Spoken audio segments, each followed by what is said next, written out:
किताबों की दोस्ती भी कमाल होती है। वो बात तो हमसे नहीं करती, लेकिन हमें बहुत कुछ सिखा देती है और बहुत कुछ बना देती है। इसलिए अपनी पढ़ाई अच्छे से करते रहें। So hello friends, welcome to my YouTube channel. I hope आप अपनी पढ़ाई पूरी मेहनत लगन के साथ कर रहे होंगे और सफल होने के लिए भी तैयार हैं। आज हम पढ़ेंगे एक नया टॉपिक, बोन्स, अस्थि, यानी कि बोन्स के बारे में जितने भी इम्पॉर्टेंट क्वेश्चन एग्जाम्स में आ सकते हैं, जो कि इम्पॉर्टेंट हैं, आज हम उन्हें कवर करेंगे और बोन्स टॉपिक को अच्छे से क्लियर करेंगे। So let's start.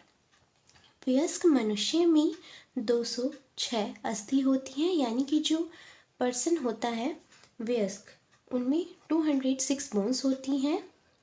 तो आपको याद रखना है कि जो एडल्ट होते हैं उनमें कितनी बोन्स होती हैं, 206। जन्म के समय शिशुओं में लगभग 300 बोन्स होती हैं। तो आपको याद रखना है कि जब बच्चा जन्म लेता है तो उसमें लगभग 300 बोन्स, 300 अस्थि होती हैं। कैल्शियम फॉस्फेट बोन्स का महत्वपूर्ण अवयव कंपोनेंट होता है। तो जो कैल्शियम फॉस्फेट होता है वो बोन्स का बहुत ही इम्पॉर्टेंट कंपोनेंट होता है। अगर आपसे पूछा जाता है कि बोन्स का सबसे इम्पॉर्टेंट कंपोनेंट क्या है, अवयव क्या है, तो वो क्या है, कैल्शियम फॉस्फेट। यह मानव अस्थियों में सर्वाधिक पाया जाता है। तो आपको याद रखना है कि जो कैल्शियम फॉस्फेट है वो मानव अस्थियों में सबसे ज़्यादा पाया जाता है। लंबी और मोटी अस्थियों के बीच में एक खोखली गुहा भी पाई जाती है, जिसे मज्जा गुहा कहते हैं, यानी कि बोन कैविटी कहते हैं। तो आपको ये याद रखना है कि जो हमारी लंबी बोन्स होती हैं और मोटी बोन्स होती हैं, यानी कि लंबी और मोटी अस्थियाँ होती हैं, उनके बीच में एक खोखली गुहा भी पाई जाती है, यानी कि जगह होती है, उसमें जो है क्या होता है, क्या कहते हैं, मज्जा गुहा, यानी कि बोन कैविटी। जो खोखली गुहा होती है उसको जो कहते हैं वो क्या कहते हैं, मज्जा गुहा कहते हैं। इस गुहा में एक तरल पदार्थ उपस्थित रहता है। जो मज्जा गुहा होती है उसमें एक तरल पदार्थ रहता है जिसे अस्थि मज्जा यानी कि बोन मैरो कहते हैं। तो आपको याद रखना है कि लंबी और मोटी अस्थियों के बीच में एक खोखली गुहा भी पाई जाती है, उसे मज्जा गुहा कहते हैं, और उसमें एक तरल पदार्थ होता है जिसे अस्थि मज्जा या फिर बोन मैरो कहते हैं। अब है आपका अस्थियों की सामान्य वृद्धि के लिए विटामिन डी की आवश्यकता होती है। तो आपको याद रखना है, जब सबसे ज़्यादा अस्थियों की वृद्धि के लिए जो इम्पॉर्टेंट होता है वो विटामिन डी होता है। बच्चों में अगर विटामिन डी की कमी होती है, तो आपका पॉइंट है, बच्चों में विटामिन डी की कमी से रिकेट्स नामक रोग होता है। अगर आपसे क्वेश्चन पूछा जाता है कि विटामिन डी की कमी से कौन सा रोग होता है बच्चों में, तो रिकेट्स होता है। वयस्कों में विटामिन डी की कमी से ऑस्टियोमलेशिया नामक रोग होता है। क्वेश्चन आ सकता है कि वयस्कों में विटामिन डी की कमी से कौन सा रोग होता है, तो ऑस्टियोमलेशिया नामक रोग होता है।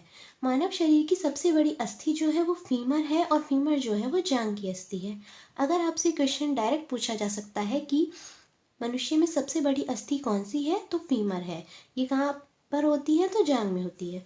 अब है मानव शरीर की सबसे छोटी अस्थि कौन सी होती है, स्टेपिस होती है, जो कान में होती है। तो अगर आपसे क्वेश्चन पूछा जाता है कि मानव शरीर में सबसे छोटी जो अस्थि होती है वो कौन सी होती है, स्टेपिस होती है। बोन्स को बोन्स से जो जोड़ती है वो लिगामेंट्स जोड़ते हैं। अगर क्वेश्चन पूछा जाता है कि अस्थियों को अस्थि से कौन जोड़ता है, तो लिगामेंट जोड़ते हैं।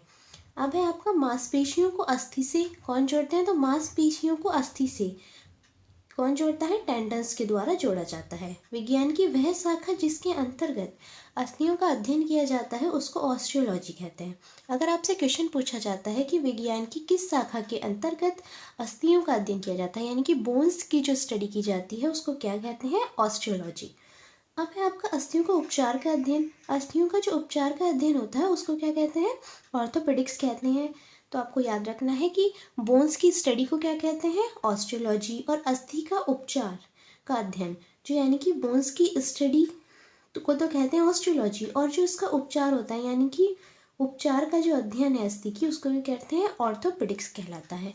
अब है अस्थियों की कुल संख्या। ये आपके कुछ इंपॉर्टेंट बॉडी पार्ट्स हैं जिनकी कुल अस्थियां यहाँ पर मैंने राइट की हैं। तो सिर में जो आपकी कुल अस्थियां होती हैं 29, कपाल 8, चेहरा 14, कान 6, रीढ़ प्रारंभ में 33 और जब विकसित हो जाते हैं तो 26, पसलियों की संख्या 24। तो आपको याद रखना है आपके हेड में यानी कि सिर में 29 बोन्स होती हैं, कपाल में 8, चेहरे में 14, कान में 6, रीढ़ प्रारंभ में जो है बैक में जो है 33 एंड विकसित होने के बाद 26, पसलियों की जो है संख्या होती है वो कितनी होती है 24 होती है। अब कुछ विशेष जो आपकी स्थानों की अस्थियों के नाम है, यानी कि कान में आपकी और कलाई में कौन कौन सी अस्थि है। अगर आपसे क्वेश्चन पूछा जाता है, अस्थि का नाम दिया जाता है और आपसे पूछा जाता है कि अस्थि हमारी कहाँ पर है, तो उनसे रिलेटेड भी हम क्वेश्चन क्लियर कर लेते हैं। कुछ विशेष स्थानों की अस्थियों के नाम, यानी कि बोन्स कहाँ कहाँ पर है और किस बॉडी ऑर्गन से जो है रिलेट करती हैं। कान में जो आपकी बोन्स हैं स्टेपस, मैलियस, इनकस। तो अगर आपसे क्वेश्चन पूछा जाता है जैसे कि स्टेप्स जो हमारी बोन है वो कहाँ पर है, तो आप डायरेक्ट बता सकते हैं कहाँ पर है, ईयर में होती है, कान में होती है। मैलियस कहाँ पर है, कान में। इनकस कान में। ऊपरी बाहु में आपकी ह्यूमरस, क्वेश्चन पूछा जा सकता है कि ह्यूमरस कहाँ पर होती है, तो ऊपरी बाहु में। रेडियो अल्ना कहाँ पर होती है, किस बॉडी ऑर्गन में होती है, तो अग्र बाहु में। तो आपसे क्वेश्चन बन सकता है कि स्टेपिस कान में, मैलियस कान में, इनकस कान में। तो कान में कौन कौन सी बोन्स होती हैं, स्टेपिस, मैलियस, इनकस। ऊपरी बाहु में ह्यूमरस, अग्र बाहु में रेडियो अल्ना। अब है आपका कलाई में। कलाई में जो है आपका कार्पल्स नामक जो है बोन होती है। तो आपको याद रखना है कि कार्पल्स कहाँ पर होती है, कलाई में। हथेली में आपकी मेटाकार्पल्स होती है, तो आपको याद रखना है कलाई में कार्पल्स और हथेली में क्या होती है, मेटाकार्पल्स होती है। उंगलियों में आपकी फ्लेंचेज नामक जो है बोन होती है और पिंडली में टिबियोफिबुला, घुटने में पटेला, टखने में टार्जन, तलवे में आपका मेटाटार्सलस। तो आपको याद रखना है टखने में होती है टार्सन और तलवे में क्या होती है, मेटाटार्सलस। खोपड़ी में होती है हॉइड। तो आपको याद रखना है कलाई में कार्पल्स, हथेली में मेटाकार्पस, उंगली में फ्लेंचेज, पिंडली टिबियोफिबुला, घुटने में पटेला, टखने में टार्सन और तलवे में जो है मेटाटार्सलस, खोपड़ी में हॉइड। तो एक पॉइंट और है आपका कि जो हमारी कोहनी होती है, कोहनी की हड्डी को जो है फनी बोन कहा जाता है। तो अगर आपसे क्वेश्चन पूछा जाता है फनी बोन किसे कहा जाता है, तो कोहनी की जो बोन्स होती हैं उनको कहा जाता है, क्योंकि किसी भी चीज़ से टकराने या चोट लगने से कोहनी में जो है दर्द और झंझनाहट महसूस होती है। तो फनी बोन किसको कहा जाता है, कोहनी को कहा जाता है। तो ये आपके इम्पॉर्टेंट क्वेश्चंस थे और इम्पॉर्टेंट पॉइंट्स थे बोन से रिलेटेड, जिनसे आपके क्वेश्चंस बन सकते हैं। एक बार हम और देख लेते हैं। तो आपके क्वेश्चन क्या बन सकते हैं कि वयस्क मनुष्य में कितनी हड्डियां होती हैं या मनुष्य में कितनी बोन्स होती हैं, तो 206। जन्म के समय बच्चे में कितनी बोन्स होती हैं, 300 होती हैं। बोन्स का जो महत्वपूर्ण अवयव है, कंपोनेंट है, वो क्या होता है, कैल्शियम फॉस्फेट होता है। और लंबी और मोटी अस्थि के बीच में एक खोखली गुहा होती है, उसको क्या कहते हैं, मज्जा गुहा कहते हैं, बोन कैविटी कहते हैं। ये क्वेश्चन भी आपका आ सकता है। और जो तरल पदार्थ उपस्थित होता है मज्जा गुहा में, तो उसको क्या कहते हैं, अस्थि मज्जा, बोन मैरो कहते हैं। अगर आपसे पूछा जाता है कि अस्थियों की सामान्य वृद्धि के लिए सबसे ज़्यादा इंपॉर्टेंट विटामिन कौन सा है, विटामिन डी। बच्चों में विटामिन डी की कमी से कौन सा रोग होता है, तो रिकेट्स होता है। वयस्कों में कौन सा रोग होता है विटामिन डी की कमी से, ऑस्टियोमलेशिया।